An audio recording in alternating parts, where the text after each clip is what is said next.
It's been a long time. Mike's Daily Podcast. It's been such a long time since I did Mike's Daily Podcast. At Café Anyway, somewhere in Podcastro Valentino, the last place on earth. I haven't bought you a show for you lately. It's been a difficult time to do the show for you and to come up with a rhyme. And I just haven't had the, Mike's Daily Podcast. inspiration. None. And what's even less inspiring is Mike's when I don't do a podcast Daily for a whole week, Podcast. I get even more downloads. Yeah. I get even more listens. What is that about? Is that supply and demand? I don't know. Sometimes I'm just, why? I picked a bad idea. I picked a daily podcast. I put it in the title years and years and years ago. Such as that it has now gotten to episode 2611, 2611 today, from Café Anyway, somewhere in Podcaster Valentino. So sometimes, I'm not going to blame anybody. It's part of me wanting to live life. And lately, work has been consuming my life, and I'm starting to feel like I need to maybe change things up a little bit. Maybe change things up with this podcast. Maybe blow up Café Anyway. Start all over. I don't know. Cafe, I don't know. But it's just been one of those couple of days. Well, this whole week I've been just deep in thought. I gave the name podcast, Mike's Daily Podcast, to the show years and years ago because I like the idea of podcasts when I first And here's today's podcast picture. encountered them. Oh, it's Patches. Patches the cat. I got a nice little message sent to me on Instagram from my friend Christy, and she was showing somebody who had gotten to be good friends with a stray cat, a feral cat that moved in, and now the cat is like as close as can be. It's practically a house cat. That's a similar story to Patches. Although the late great Basil the Boxer probably would not have approved. He would have chased Patches away, and probably had chased Patches away, because we don't really know how long Patches has been coming around the house. But so Patches is doing well. He doesn't let me pick him up, but he lets me pet him. He comes in. He plays with our house cat, Rocky. We've had Rocky since October. Patches has adopted us. He adopted us about 2 years ago. So I came up with the name podcast, Mike's Daily Podcast, because I'm Mike, and I thought the idea of doing something daily in the podcast world, since I'd done that in radio, I'd done a daily radio show, I thought, let's do it in the podcast world. But I have run into so much resistance because nobody really knows. Mike, it's Mikey Fikey. It just does not seem like the average Joe can understand what a podcast is. They get all confused. So I think it behooves us to go as far back as we can, all the way to Ben Hammersley in The Guardian in 2004. And this article is almost 20 years old. Next year it'll be 20 years old. And he wrote the following. He called this article The Audible Revolution. And I believe this is before Audible.com got kicked off. And that became a juggernaut. Got bought by Amazon and yeah, huge. Okay, so it says online radio is booming thanks to iPods. Are iPods even around anymore? No. I think it's all just been moved to the iPhone. Thanks to iPods, cheap audio software, and web blogs. Do you remember web blogs? That's WEBLOGS. So is it a blog? That's basically what they were saying. That was before the term blog really took off. but we called them web logs, shortened to blogs. And they call those things on YouTube video blogs or travel vlogs. Now, taking the B away and just making it a vlog. With the benefit of hindsight, it all seems quite obvious. MP3 players. Yes, MP3 players. Do you know what those are? This podcast will be mixed down to an MP3, as all my podcasts are. It is a type of audio format created by Germans, which makes it so that you don't have to have a whole lot of data to have audio. You can listen to this and basically just the basic information is saved so that it can be easier for you to listen to this podcast anywhere, streaming it, listening it on any of the numerous platforms. Maybe you even download it. But we were calling them MP3 players back then. And MP3 players, it says, like Apple's iPod, in many pockets, audio production software, cheap or free, and web logging or blogging, an established part of the internet. All the ingredients are there for a new boom in amateur radio. But what to call it? Audio blogging? Question mark? Nope, we didn't end up really calling this audio blogging. Too many syllables, I think. Podcasting? Ding, ding, ding, ding, ding. That's what we called it. He offers another suggestion. Guerrilla media? Christopher Lydon, ex-New York Times and National Public Radio journalist, said, and he apparently a pioneer in the field, said, it's an experiment, really. Everything is inexpensive. The tools are available. Everyone has been saying anyone can be a publisher. Anyone can be a broadcaster. Let's see if that works. Well, it did work in that anybody now, to this day, can blog or vlog or, podcast. For some, they don't want to get too complicated with it. They just get on TikTok and they record a short thing because it's the easiest, lame-brained, least amount of brain power possible and energy. It's the lazy way. TikTok. Montana knows they banned it. As we go outside of Café Anyway, where we bring you Mike's Daily Podcast, somewhere in Podcaster Valleyton, the last place on earth. Look at it. So nice outside. Now, people still blogging. We don't really call it blog. Now, there was Twitter. Twitter is like a form of microblogging. And that, to this day, you know how big that is. And Facebook, to some extent. Instagram is like microblogging, but mainly focusing on pictures and now video. Well, it's been doing video for quite a while. So, vlogging, probably there. That word would fit. So, Christopher Linden, his programs, downloadable from his blog, are interviews with webloggers, internet pioneers, and more recently politicians as the American presidential election campaign gains speed. Oh, yeah. This was around the time. Oh, my gosh. 2004. That's right. That's when I got married. Yikes. Well, yeah, and that was Bush versus Kerry.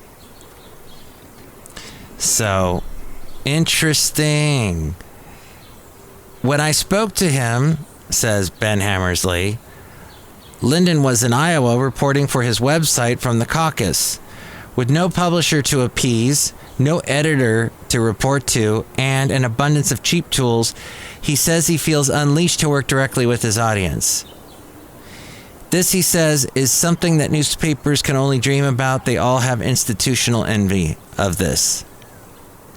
By combining the intimacy of his voice, the interactivity of a weblog, and the convenience and portability of an MP3 download, Linden's work seems to take the best of all worlds and not just for the listener, the ability to broadcast out and have the internet talk back to them, Linden says, is very appealing to journalists, professional hack and web blogger alike. It's an approach to a different kind of radio. My feeling is that traditional media in America is stuck. Let's think of a new kind of media.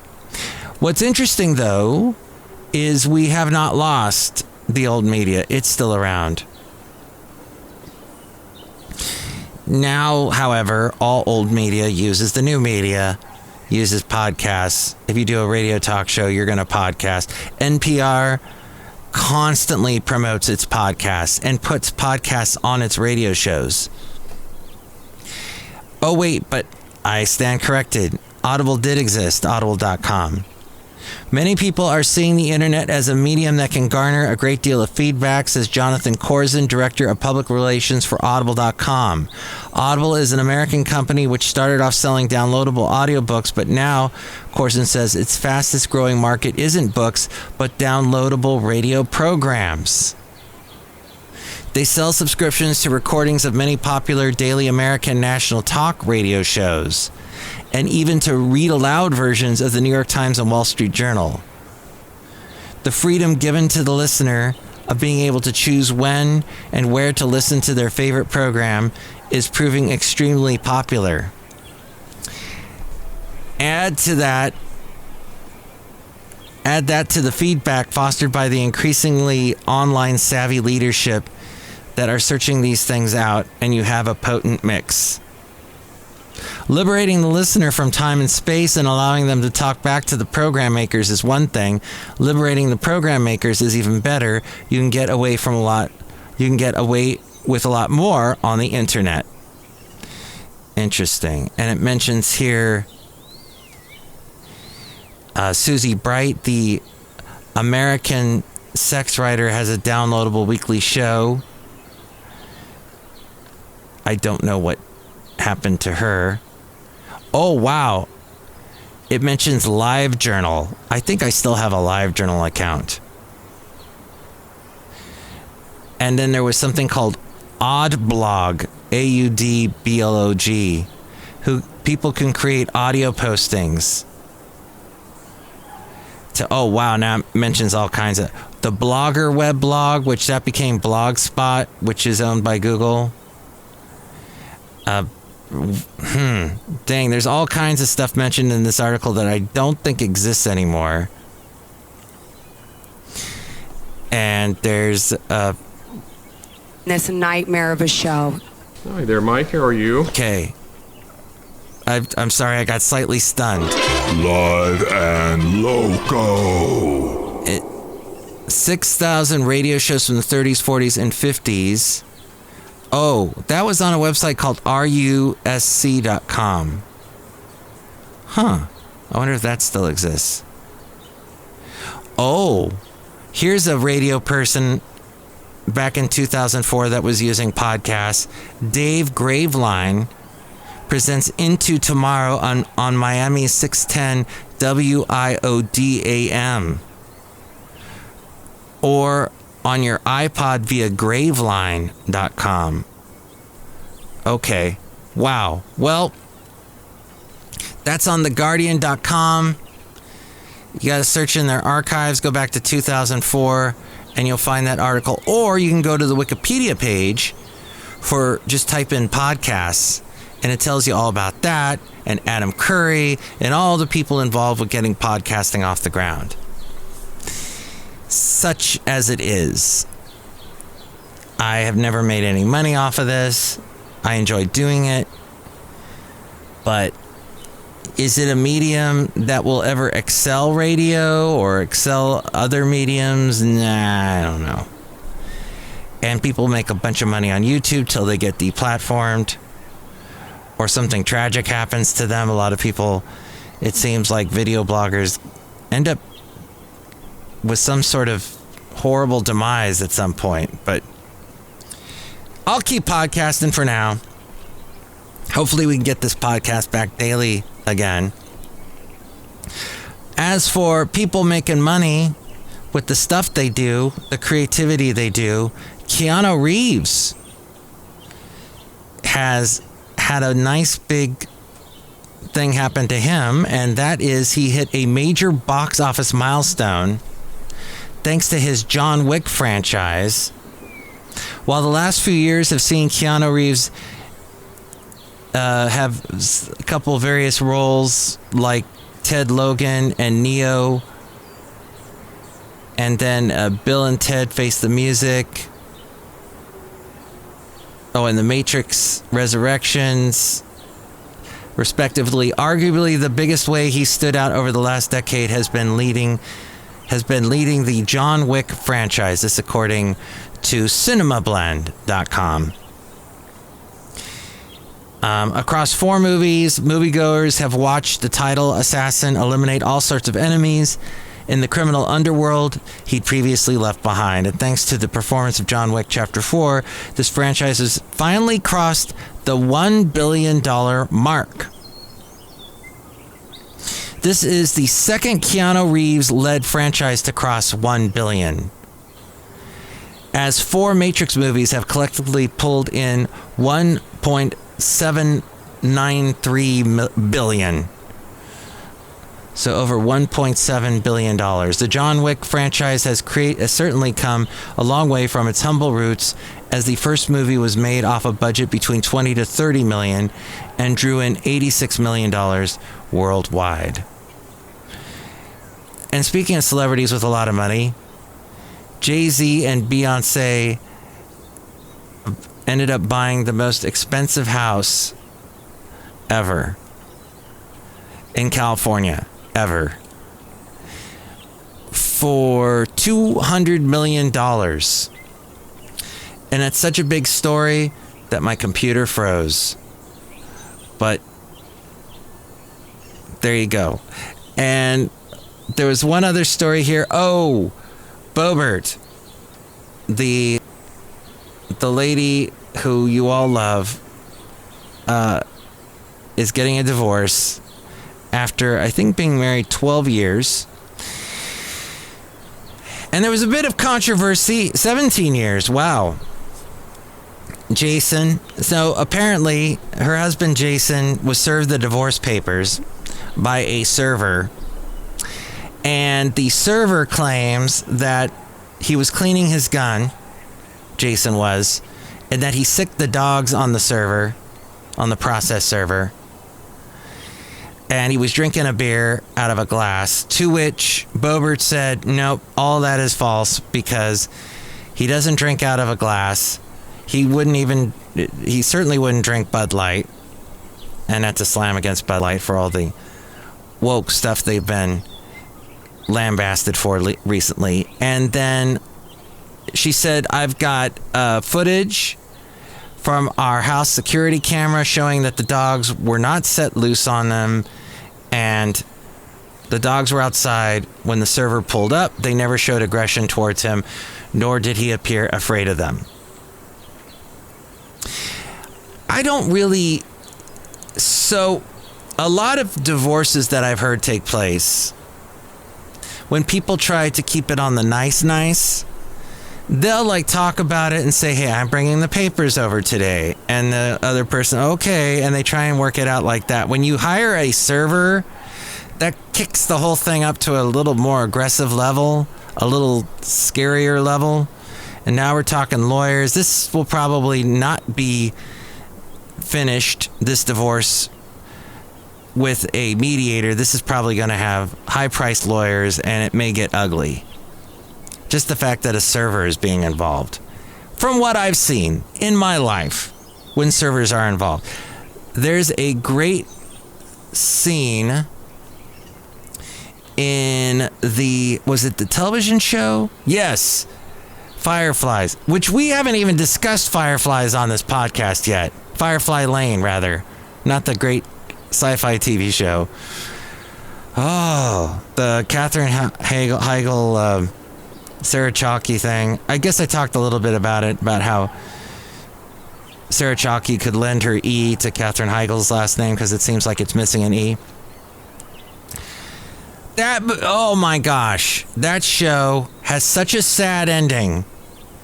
Such a beautiful, sad ending, which is so true to life in the world of sickness and having to deal with cancer and losing someone to cancer. Oh, I won't go into it too much. Just that it really tore my heart out. It was very sad. And the actors all did a fantastic job. I liked it. But especially how the last scene was done. The last couple scenes. Wow. Oh, that's right. In the show, I can talk about this. Katherine Heigl is being served papers. I forget what it's for. If it's something to do, I think, with the entertainment industry and somebody suing her, I think. But so because she plays like a really popular talk show host on TV, and she's getting served. And then the person goes, "Oh my gosh, I'm such a big fan. Here are your papers. Can I get a picture with you?" And that to me is what servers are, these process servers are like. I don't know. Maybe you're a process server, but I don't really have the highest opinion of them. But there you go. And oh boy, I wish I could read a little bit more about this Jay-Z and Beyonce story about them buying the most expensive house. Oh, it's in Malibu. There we go. That's probably why it's so expensive. Probably has a beautiful ocean view. It was designed by Japanese architect Tado Ando, who is notably also working on a house for rapper Kanye West. This according to HollywoodLife.com. It is the most expensive home ever sold in the Golden State and the second most expensive in the United States. Beyonce and Jay-Z scored an amazing deal as the Malibu property was originally listed for another $95 million more than what they paid. The home was also designed and built by art collector William Bell, who spent almost 15 years creating the all-concrete mansion. Not only does the home feature what appears to be multiple pools, but it also boasts a massive driveway for plenty of cars. They apparently also bought a expensive home in 2017 in Bel Air. And for those of you who don't know, Bel Air is pretty far inland from the ocean. It's high up, has beautiful views of Los Angeles, but it is also kind of in the hills, and you've got a lot of threat of, well, there's a lot of threat in Malibu of wildfires, but yeah, so you're in the wilderness almost in Bel Air. But they bought that one for $88 million. And now it's worth over $100 million. Oh, interesting. So, outside of Café Anyway, somewhere in Podcastro Valley, the last place on earth, where today is National Streaming Day. So yes, podcasting, streaming, listening to the internet, listening to radios on the internet thanks to streaming, and of course watching movies and TV shows thanks to streaming, all of that. That's what they honor today on this day that I'm recording this for you today. Oh, look who's here outside of Café Anyway. Hello, Mega Message, Madame Rootabega, and I have a very big house. Ooh. Oh, wow, you never invited me to it. Is it made out of concrete? Yes. Does it have a beautiful view of the ocean? Yes. Does it have a UFO landing pad? No. Well, there's food for thought. Look who else is here. Hello there, Mike. This is Valentino, the parking attendant. And this is Bison Bentley. Do you know that? Mike, we heard you had a nice barbecue in Podcastro Valley yesterday. Yeah, you were barbecuing. Do you know that? Yes, I was. I was doing a cool little... I guess I was cooking... I cooked some meat. It was chicken. Some boneless, skinless chicken breasts, and these sausages they sell at Costco that are made out of chicken but got all kinds of stuff in them, like artichokes and garlic and jalapenos and all kinds of crazy stuff. But what I really was working on was I had a metal tray that I only use for cooking with coal when I'm cooking on the Weber. Well, it's not a Weber grill, it's a Weber rip-off. But I love getting that smoky flavor and everything. I'll throw some squash in this little pan that's made specific, and you gotta have a pan designated specifically for the grill, because the bottom is going to get so full of soot. You're never going to be able to get that soot out. But if you could reuse it if you clean out the inside. It's just the soot's never going to come off. So you just make that part of and that you eventually throw out this thing. But maybe you use a one-use type pan, like a turkey pan. Though you get that, what do you call it? It's the foil thing that you throw the turkey in. One of those, but it's disposable. One of those things. Anyway, Café Anyway, I made something really delicious with it. It was really fun. It was nice to be outside. The weather's been nice. It hasn't been too hot. But here we are. We're in May, mid-May, almost the end of May. What the heck? And my lovely lady friend and I were discussing this. What has happened to the time? What? Summer's almost here, and everybody's taking vacations now, and I'm working harder than ever at work because everybody's taking time off, and I need time off more than anybody. I need some serious time off because I am really burnt out at this point. Really burnt out. Oh, any little thing sets me off. Any kind of incompetence. Any kind of, Mike, can you take care of this for me? It sets me off. I go crazy. And then I take it out on you because I don't do a podcast. Because I just get so, And I just want to spend more time with my lovely lady friend and my cats. And just being away from taking a nice walk, getting out there. And podcasting is the last thing on my mind. So there you go. But today I will do a podcast, possibly do one tomorrow.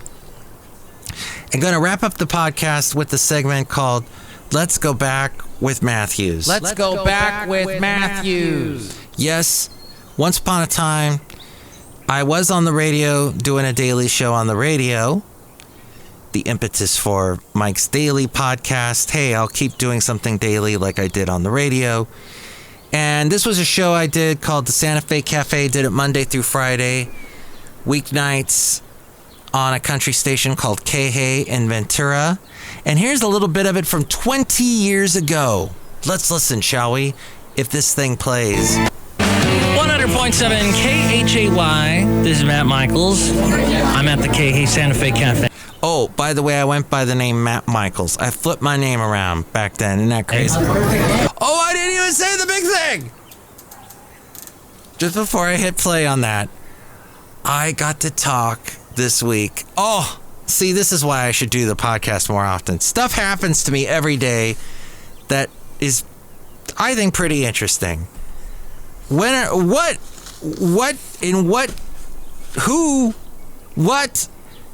what world is it that you would talk to David Foster? Now, perhaps you work in the music industry and David Foster and me are good friends. Well, I've never talked to David Foster. And I know who the heck David Foster is. And I've enjoyed some of his music over the years that he produced.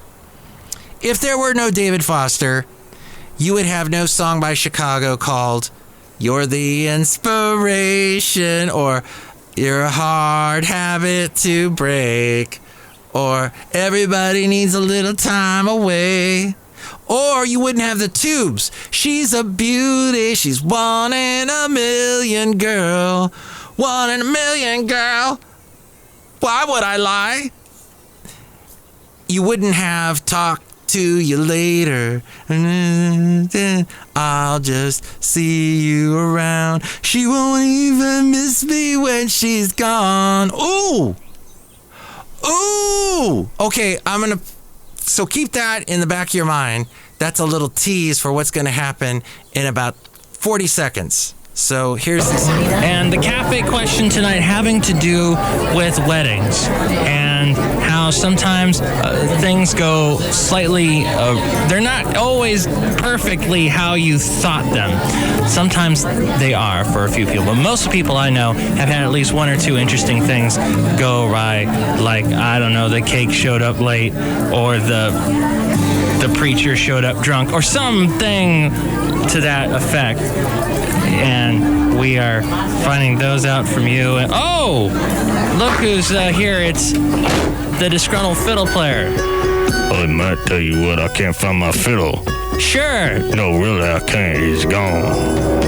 You know, DFP, some people, the reason why things turn up missing in their lives is because subconsciously they want to lose them. Yeah, stop with that psychological I lost it. Gotta help me find it.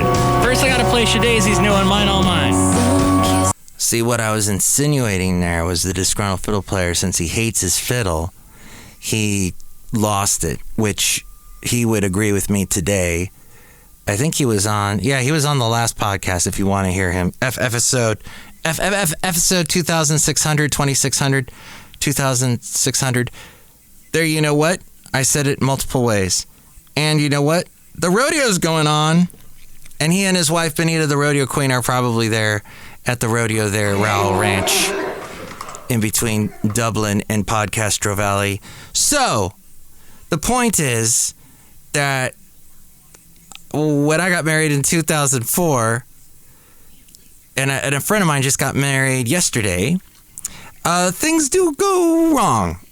In my particular instance, the whole marriage ended up not I mean, the wedding happened, but the marriage lasted for almost a decade. Not quite, but, you know, I'm still friends with the ex, and that's all cool. I don't think I'm going the Lauren Boebert route. But yes, it's tough. It's hard, and, you know, I'm not a marriage therapist. I'm actually dating a marriage therapist. My lovely lady friend is. And it's just, communication, a lot is involved in healing a marriage, and work needs to be done. And unfortunately, that work was not done to the level that myself or my ex-wife were able to do. The upside is she's happy now. She's in a good marriage now. She has 2 kids now. And she went in a good direction. So I'm happy for her. I'm happy for myself because I'm happy with my lovely lady friend and my cats. But the ultra interesting thing is that the way that started,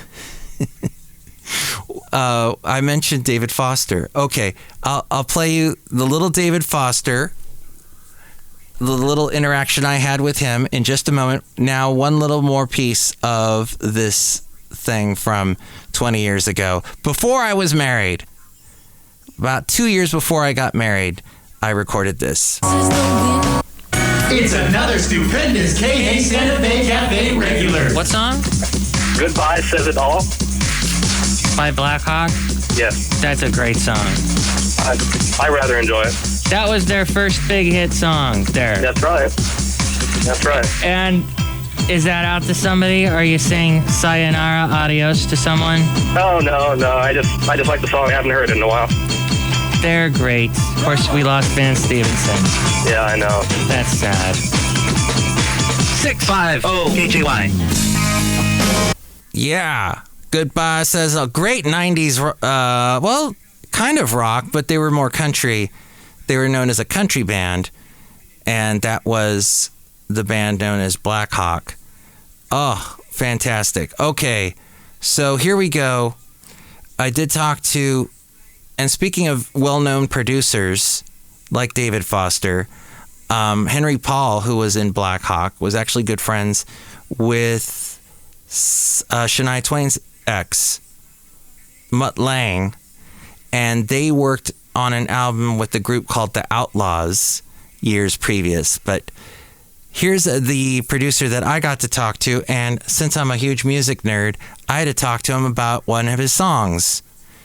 And this happened this week. The chorus to Talk to You Later by the Tubes has always hit me. The way it comes out of that song, I was always amazed by that. Talk to you later. I love it because it's it's the rock side of me, which doesn't get to be shown very often because my music's pretty soft, but thanks for pointing that out. But then the part of, she ain't gonna miss me when she's gone. That's me. What? Yeah. I saw Richard Marx perform that when he first got started at a fair, and I'm like, who does that song? I had to look it up because I guess he knew Fee Waybill. Yeah, they're good friends. Yeah. And Richard Marx, actually, I introduced his wife to him, and I introduced him to Fee, so it's, it's nice, a little circle. Nice little circle. Wow. Yeah, I never knew that. Did you? That David Foster introduced Richard Marx to his wife? I guess that would have been the first wife. I'm not sure if it's... He got remarried, though, I think. And then Fee Waybill, the lead singer of The Tubes, met Richard Marx through David Foster. And I got to see, years later, Richard Marx performing the song Talk to You Later, which I had no idea. I had not heard that. That song, I guess, was not getting played a whole bunch on the radio, just like on rock radio. So I somehow missed it. But yes, there you go. And by the way, that was recorded on David Foster's phone.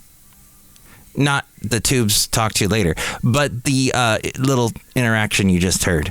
That was on his phone. He was listening to me through some kind of a Zoom call. All right, one more, shall we? One more. Here we go. Going into the basement. We're at the Café Santa Fe Cafe. We're going into the basement. It's dark. It's dingy, slightly scary. And it's the Brewmaster. Hello, Brewmaster. Hello there, Matt. The first dish that I ever made was a root beer cake. No way! Yeah, and I ran out of root beer, so I used a little sarsaparilla. Whoa! Then I ran out of sarsaparilla, and I had to use a little cheese. Uh-huh. Yeah! It was good. I'll take your word for it. It's Winona! Oh, Winona Judd. David Foster also produced Celine Dion, Josh Groban, Barbra Streisand, Michael Bublé, I think Tony Braxton as well. Just, Heart to Heart, Kenny Loggins, Michael McDonald, Forever by Kenny Loggins, a big old power ballad. Used to love that song. Yeah, so David there was so much I could talk to David Foster about, but I wasn't the interviewer. I was just the engineer behind the scenes. But he seemed extremely nice, and I'm very nervous the whole time because I'm recording it, right? And I'm thinking, wow, he's the ultimate recorder. He's recorded these albums. So I have to really bring up my game because this guy, he's the master of recording. And I at one point said to him, "Hey, I'm recording on Adobe Audition." And he said, "Ooh, yeah, I don't like Adobe Audition," which I found very interesting as an audiophile nerd person. I have to, now I forget what he liked particularly. Probably likes Pro Tools. I'll have to look that up somewhere. He was really nice. He gave me the entire recording that we did with him off of his phone, which did not sound very good. You heard the quality that it sounded like in the little bit that I played you, but that was very nice of him to send that to me. And I hope all goes well with him and his life and his future. And married to the lovely Kathy McPhee, who, when she was just getting started, she signed an autograph for me. I wasn't there when she signed the autograph, but she sent it to me because I was working at a radio station that was playing one of her songs at the time. And that little autograph got destroyed in the atmospheric river last year, thanks to the big deluge of New Year's Eve 2022. But then I got to meet her husband, so that was pretty cool. And this is the end of the podcast, which is pretty cool. Thank you for listening all the way to the end. Tell all your friends. Call me if you'd like to chime in about anything we covered today. 510-228-4640. And with more ways to reach me, it's A. Frank. Mike's Daily Podcast is written and produced and performed by Mike Matthews. His podcast is super easy to find. Download or listen to his show and read his blog at Mike'sDailyPodcast.com. Email Mike now at Mike'sDailyPodcast@gmail.com. See you tomorrow. Bye.